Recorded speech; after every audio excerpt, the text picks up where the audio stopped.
Чара район прокурорының сәлемле сүзләреннән башланды. Балаларга прокуратураның тарихы турында фильмда күрсәтелде. Конкурста 25 бала катнашкан. Прокуратура хезмәткәрләре конкурста катнашучыларның барысын да бүләкләргә булды.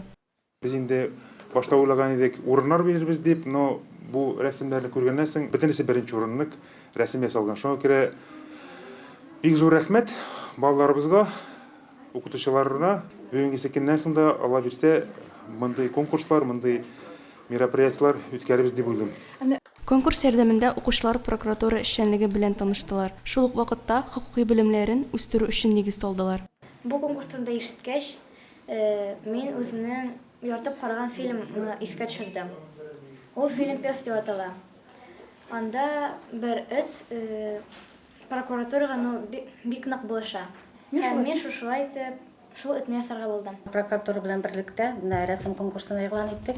Рәсем конкурсына бер ай вакыт бирелгән иде. Һәм инде бу конкурста 25 укучыбыз актив катнашты. Менә шушы рәсем ясаучы укучыларны бүген бирегә чакырып инде алар шәхсән үзләре кутладылар, бүләкләделәр. Бу балаларга бик ошады. Һәм инде икенче елларга да уларда катнашу теләге зур булыр дигән өметтә калабыз, чөнки алар канатланып, шундый рәхәт хисләр белән кайтып киттеләр. Балаларның иҗат эшләре белән Мөслим музеенда танышырга мөмкин. Регина Мирзаянова, Динар Мингазов, Мөслим телевидениесе.